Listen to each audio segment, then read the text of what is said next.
నమస్కారం గురుగారు. శ్రీమాత్రే నమః. గురుగారు, మార్చి 11 నుండి గురుడు రుజుమార్గంలోకి వస్తున్నారని మీరు తెలియజేశారు గురుగారు. సో దానివల్ల కూడా రాసులకి ఎలాంటి ప్రభావం ఉంటుందంటారు? ఏ రాసులకి సత్ఫలితాలు ఉంటాయి, ఎవరికి ఎలాంటి అరిష్టాలు కానీ ఇట్లాంటివి ఉంటే కొంచెం పరిహారాలు కూడా తెలియజేస్తారు. తప్పకుండా అండి. 12 రాసుల వారికి దీని యొక్క శుభ ప్రభావం ఉంటుంది, జాగ్రత్తలు తీసుకోవాలి. 12 రాసుల వారికి అలాగే దేశకాల పరిస్థితుల్లో కూడా దీనివల్ల కొంత మార్పులు అనేటువంటివి జరుగుతాయి.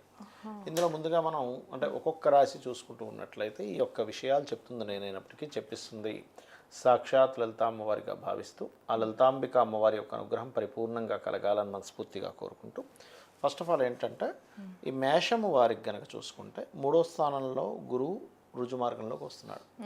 సో ఇక్కడ మనం ఎప్పటి నుంచి చెప్తున్నాం ఏంటి, గురువు కాదు ఈ సంవత్సరం రాజు కూడా గురువు అయ్యాడు, కానీ గురు స్వరూపం కాదు. నిజంగా రాజు గురువు అయితే ఆ సంవత్సరం సస్యశ్యామలంగా ఎటువంటి యుద్ధాలు లేకుండా ఉండాలి. కానీ మీరు చూడండి, అసలు దానికంటే ముందే యుద్ధంతోనే ఈ సంవత్సరం ప్రారంభమైంది.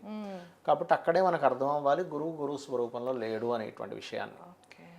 అంటే మనం చూడండి, ఒక మనిషి వస్తాడు మన దగ్గరికి, కానీ ఆయన స్వరూపం అంటే ఆయన తత్వం, ఆయన ఆలోచన విధానం అనుకోండి, ఆయన కాదు అక్కడ, అంతే కదా. అట్లా ఏంటంటే ఇది 3వ స్థానంలో ఉంది కాబట్టి ఇక్కడ మీరు ఈ 11 మార్చి నుంచి ఈ గ్రహం ఎంతకాలం ఉంటుందంటే ఇక్కడ 11 మార్చి నుంచి జూన్ 1 వరకు ఉంటుందండి. జూన్ 1 నుంచి కర్కాటకంలోకి మారిపోతుంది. మరలా మీకు నవంబరు ఆ టైంలోంచి మళ్ళీ వక్రిస్తాడు, మళ్ళీ అప్పుడు ఒకసారి వక్రిస్తాడు. అయితే ఈ 11 మార్చి నుంచి జూన్ 1 వరకు ఈ మేషం వారికి ఇప్పుడు సర్వసాధారణంగా ఇప్పుడు మనకి ఏలినాటి శని నడుస్తుంది కదా, ఏలినాటి శని యొక్క ప్రభావం కొంత తగ్గిస్తాడు ఈయన రుజుమార్గంలోకి రావడం వల్ల. కాకపోతే ఏంటంటే వీళ్ళు తీసుకోవాల్సిన జాగ్రత్త ఏమిటి అంటే, ఎప్పటి నుంచో చూడండి కొన్ని అగ్రిమెంట్స్ విషయంలో కానీ ఎవరితోనైనా మాట్లాడేటప్పుడు కానీ కొంత జాగ్రత్తగా ఉండాలి. ఇది మిథునంలో ఉంతకాలం జూన్ 1 వరకు. జూన్ 2 నుంచి ఎప్పుడైతే 4వ స్థానంలోకి వెళ్తాడో అక్కడ ఏంటంటే ప్రాపర్టీస్ కొనే యోగాన్ని ఇస్తాడు, అక్కడ ఇన్వెస్ట్మెంట్ చేసే యోగాన్ని ఇస్తాడు. కానీ ఈ గురు స్వరూపం కాదు కాబట్టి చూసుకొని కొనుక్కోవాలి. తొందరపడి ఏదో కొనేసుకోవడం, ఏదో తక్కువ బంగారం అమ్ముతున్నట్టు కొనేసుకుంటే అది చూస్తే డూప్లికేట్ ఉండడం, ఇట్లాంటివి ఉంటాయి. ప్రాపర్టీ విషయం, ఏ ప్రాపర్టీ రిలేటెడ్ సంబంధించిన అంశాలైనా ఇవి ఖచ్చితంగా చూసుకోవాలి. అయితే వీళ్ళు కొంచెం గణపతి ఆరాధన చేయడము, నువ్వులు ఉలవలు దానంగా ఇస్తూ ఉంటే ఇంకా బాగుంటుంది వీరికి. ఇక వృషభం వారికి గనక చూసుకుంటే 2వ స్థానంలో గురువు స్ట్రైట్ అయ్యాడు. ఇది పాజిటివ్ ఏమిటి అని చెప్పి చూసుకుంటే కాస్త ధన లాభాలు పెరుగుతాయి దీనివల్ల. ఈ ఫలితాలు ఎప్పటిదాకా ఉంటాయి గురుగారు? ఇందాక నేను మీకు చెప్పాను కదా, మార్చ్ 11 నుంచి జూన్ 1 వరకు ఇది మిథునంలో ఉన్న గురువు. దాని తర్వాత కర్కాటకంలోకి వెళ్ళే గురు ఫలితాలు కూడా చెప్తున్నాను. అంటే మనం మొత్తం సంవత్సరం ఫలితాలు చెప్పేస్తున్నాం దీంతో. ఈ సంవత్సరము ఈ గురువు యొక్క మార్పు వల్ల కలిగే ఫలితాలు ఏంటని చెప్తున్నాను.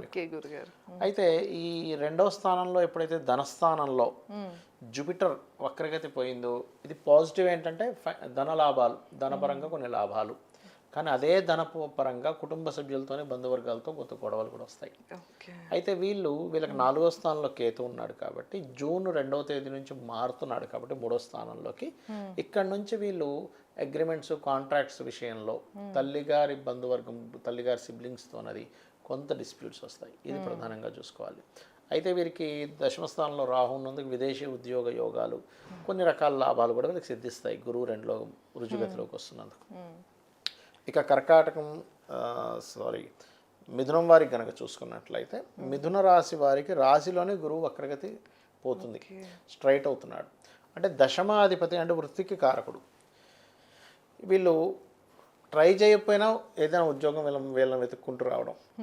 కానీ ఉద్యోగంలో విపరీతమైన స్ట్రెస్, ఉద్యోగాలు వస్తాయి, వద్దన్నా 1-2 ఉద్యోగాలు వస్తాయి. కానీ ఆ ఉద్యోగంలో ఇచ్చేది ఒక 20,000 శాలరీ అయితే ఒక 50,000 పని చేయించుకుంటున్నారనే ఫీలింగ్ కలుగుతూ ఉంటుంది. అంత స్ట్రెస్ ఉంటుంది, ఉద్యోగ స్ట్రెస్.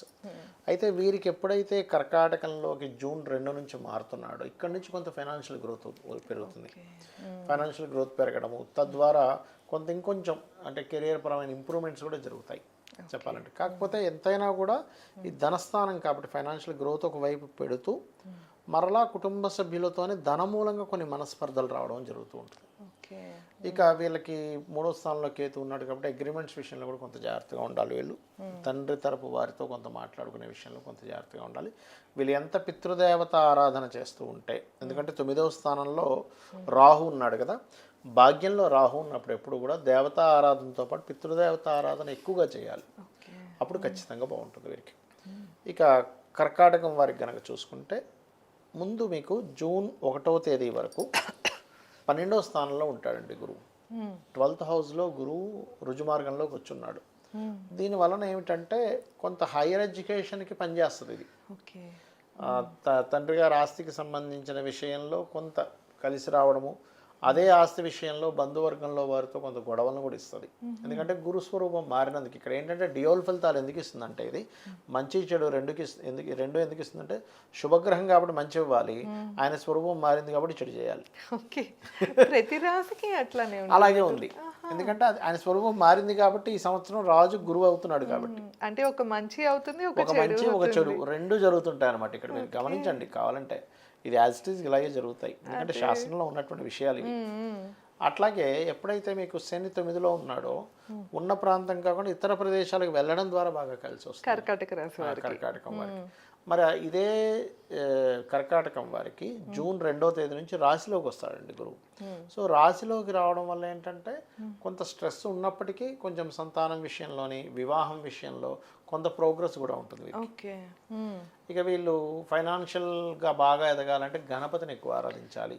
ఏ రూపాయి వచ్చినా సరే, ఎందుకంటే ధనస్థానంలో కేతు ఉన్నాడు కాబట్టి గణపతిని ఆరాధన చేస్తూ ఉన్నట్లయితే ఖచ్చితంగా బాగుంటుంది. ఇక సింహం వారికి గనక చూసుకున్నట్లయితే ఇక్కడ ఏకాదశంలో గురువు రుజుమార్గంలోకి వచ్చేసాడు. సో అన్ని రకాల లాభాలు ఇవ్వాలి అక్కడ. సింహం వారికి శుభుడు కాబట్టి వ్యాపార సంబంధించిన విషయంలో ఈ వ్యాపార లాభాల్లోనే కొంత ఘర్షణ కూడా ఇస్తాడు. అక్కడ లాభాలు ఇస్తాడు, లాభాల్లో ఘర్షణ ఇస్తాడు. అంటే ఎలా అంటే ఇప్పుడు చూడ మనకి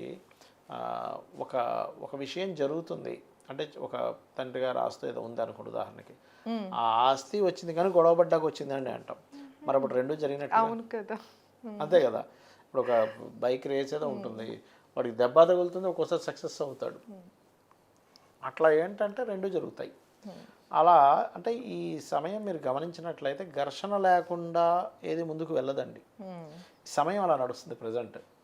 అది అట్లాగే కొంచెం వీళ్ళు ఈ సింహం వారికి రాశిలో కేతువు యొక్క సంచారం జరుగుతుంది కాబట్టి కాస్త ఈ ప్రభావం ఏదైతే ఉందో అంటే అంటే కొంచెం తెలియని ఒక విరక్తి, వైరాగ్యము, తెలియని ఒక ఇవి ఉంటుంటాయి కొంచెం సింహం వారికి. కొంచెం స్పిరిచువల్ లైన్లోకి కనుక వెళ్తున్నట్లయితే ఇంకా బాగుంటుంది వీరికి.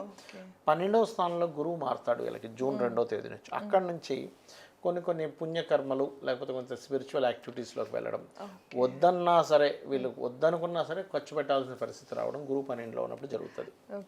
కాకపోతే గురువు 12లో ఉన్నప్పుడు రాహు ఎనర్జీస్తో ఉన్నాడు కాబట్టి సింహము వారికి విదేశాలకు వెళ్ళాలని చేసే ప్రయత్నం ఫలిస్తుంది. వివాహ సంబంధించిన విషయాలు కూడా విదేశీ సంబంధాలు కుదురుతాయి సప్తమంలో రాహు ఉన్నందుకు. రైట్. అయితే వీళ్ళు ఉదయం నిద్రలేచిన వెంటనే గణపతిని ఆరాధించుకోవడము, దక్షిణామూర్తి ఆరాధన చేయడము, కాలభైరవుడి యొక్క అష్టకం చదువుకోవడం మంచిది వీరికి. ఇక కన్యవారికి కనుక చూసుకున్నట్లయితే ఇక్కడ గురువు దశమంలోకి రుజుగతిలోకి వస్తున్నాడు. దశమం అంటే వృత్తి స్థానం కాబట్టి కెరియర్ పరంగా మంచి గ్రోత్ ఇస్తాడు జూన్ 1 వరకు, మార్చి 11 నుంచి. కానీ అదే కెరియర్లో కొంచెం ఓవర్ వర్క్ కూడా జరుగుతూ ఉంటుంది. కాకపోతే ఎప్పుడైతే లాభంలోకి వస్తాడో గురువు అక్కడ నుంచి పూర్వజన్మ కర్మ యాక్టివ్ అవ్వడం అంటారు. పూర్వజన్మ కర్మ యాక్టివ్ అవ్వడం మూలంగా ఇక్కడ ఏంటంటే ఫస్ట్ ఆఫ్ ఆల్ వీళ్ళకి కొంత వ్యాపారస్తులకి కొంత గతంతో పోల్చుకున్నట్లయితే మంచి లాభాలు మాత్రం పెరుగుతాయి వ్యాపారస్తులకి, అందులో ఎటువంటి సందేహం లేదు. ఓకే. ఇక వీరు ఎక్కువగా చేయవలసినటువంటిది వెంకటేశ్వర స్వామి యొక్క ఆరాధన చేయడం మంచిది. అయితే వీళ్ళు ఇన్వెస్ట్మెంట్స్ చేసేటప్పుడు మాత్రం కాస్త చూసుకొని చేయాలి. 12వ స్థానంలో రవి స్థానంలో కేతు ఉన్నాడు కాబట్టి ఆది మంగళవారాల్లో ఇన్వెస్ట్మెంట్స్ చేయకూడదు. ఇక కొంతమందికి చూడండి రోజు ఇన్వెస్ట్మెంట్ చేయాల్సి వస్తుంది. కొంతమంది కిరాణా షాప్స్ ఇలా ఉంటాయి, మనం ఇన్వెస్ట్మెంట్ చేయనంటే ఎట్లా. అలాంటప్పుడు గణపతిని తలుచుకొని ఒక్కసారి గణపతిని మనసులో అనుకుంటూ ఆ ధనాన్ని ఇన్వెస్ట్మెంట్కి పెట్టినట్లయితే ఇబ్బంది అనేటువంటిది రాదు. ఓకే. గురుగారు పూర్వజన్మ కర్మ యాక్టివేట్ అవుతున్నారు. అవునండి. వాళ్ళు ఇన్ కేసు మంచి కర్మనే చేస్తుంటే మంచే వస్తుంది కదా. రెండు వస్తాయండి ఇక్కడ. ఎందుకంటే ఇక్కడ రెండు స్వరూపాలతో ఉన్న గురువు కదా.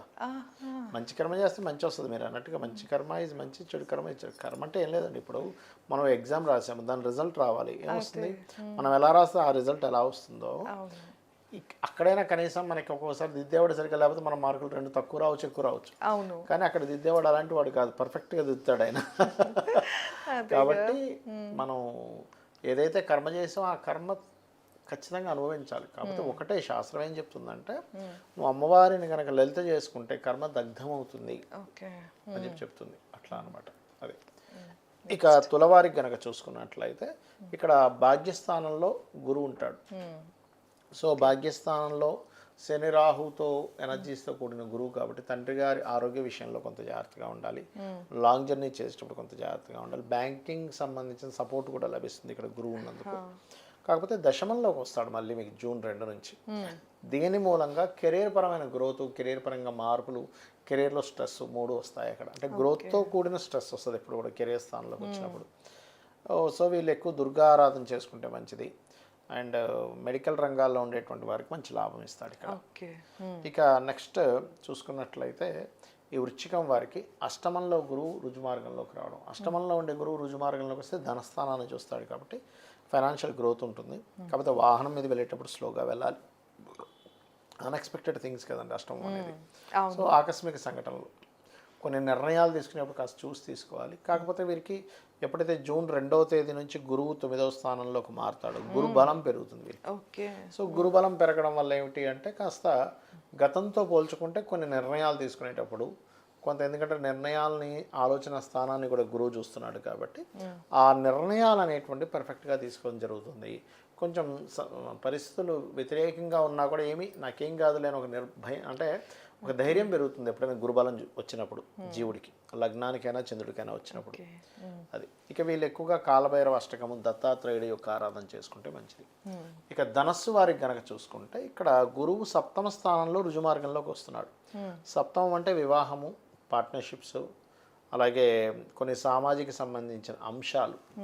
ఇవి 3 కూడా అనుకూలంగానూ ఉంటాయి. అంటే వివాహం కోసం చేసే ప్రయత్నం ఫలిస్తుంది, పార్ట్నర్స్ వస్తారు, అండ్ అలాగే సామాజిక విషయాల్లో వీళ్ళు మాట్లాడాల్సింది వస్తుంది. కాకపోతే ఇక్కడ ఏంటంటే ఆ మాటల వల్ల కొంత డిస్ప్యూట్స్ రావడం ధనస్సు వారికి.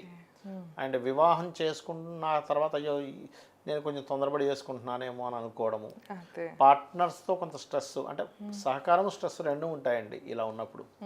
అందుకే మనకు చూడండి ఈ సంవత్సరం అంతా మీరు చూస్తే మంచి హై అదే రేంజ్లో ఉంటుంది, ఇబ్బంది కూడా అదే రేంజ్లో ఉంటుంది. 2 కూడా హై చూస్తాం ఈ సంవత్సరం మనం.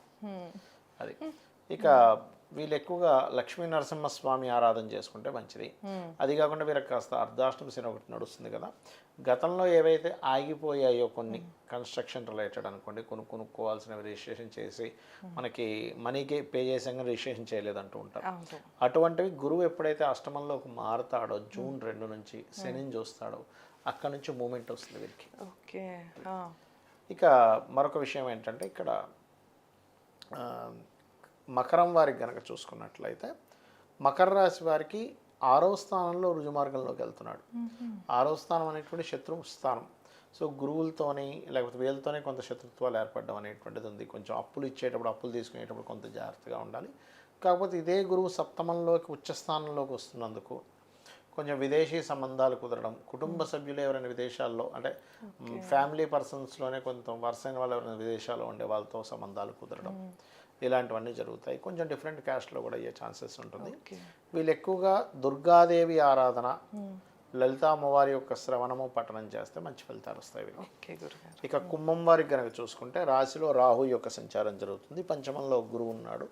సో పంచమంలో రుజుమార్గంలో గురువు రావడం వల్ల ఏంటంటే ఇక్కడ కొంచెం అంటే కొత్త ఐడియాలు, ముఖ్యంగా ఈ సినిమా ఫీల్డ్, కళారంగాలు, క్రియేటివ్ ఫీల్డ్లో ఉండేటువంటి వారికి కొత్త ఐడియాలు రావడం ఇటువంటివి జరుగుతాయి. ఎప్పుడైతే గురువు 2వ స్థానంలోకి వస్తాడు, అంటే 6వ స్థానంలోకి వచ్చి 2వ స్థానాన్ని చూస్తాడు. జూపిటర్ ఎప్పుడైనా 6th హౌస్లో ఉన్నప్పుడు 2nd హౌస్ని వీక్షిస్తాడు.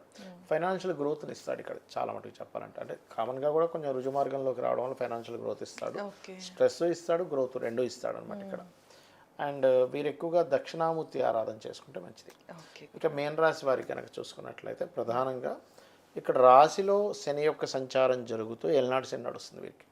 సో ఎప్పుడైతే ఏలినాటి శని నడుస్తుందో మీనం వారికి కొంత స్ట్రెస్, లేట్ అవ్వడం ఉన్నాయి కామన్గా. ఎందుకంటే శని అంటేనే కొంచెం ఆలస్యం అవ్వడం, అంతేగాని అసలు లేకపోవడం కదా, మనం చాలా ఉదాహరణ జాతకాలు చెప్పాం.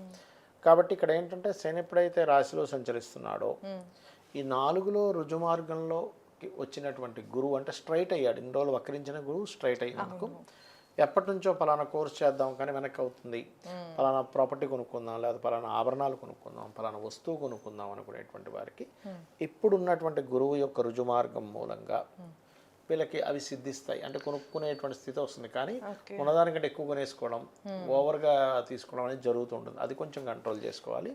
ఇక జూన్ 2వ తేదీ నుంచి 5వ స్థానంలోకి వస్తున్నారు. సంతాన అభివృద్ధి, సంతానాన్ని విదేశాలకు పంపించేటువంటి ప్రయత్నం ఫలించడము, కొంచెం సంతానం మూలంగా కొంత స్ట్రెస్ అవ్వడం, ఇవి కూడా ఇస్తాడు. ఇది అయితే వీళ్ళు రాజరాజేశ్వరి అమ్మవారి ఆరాధన, దక్షిణామూర్తి ఆరాధన ఎంత చేసుకుంటే అంత మంచిది. తప్పకుండా గురుగారు.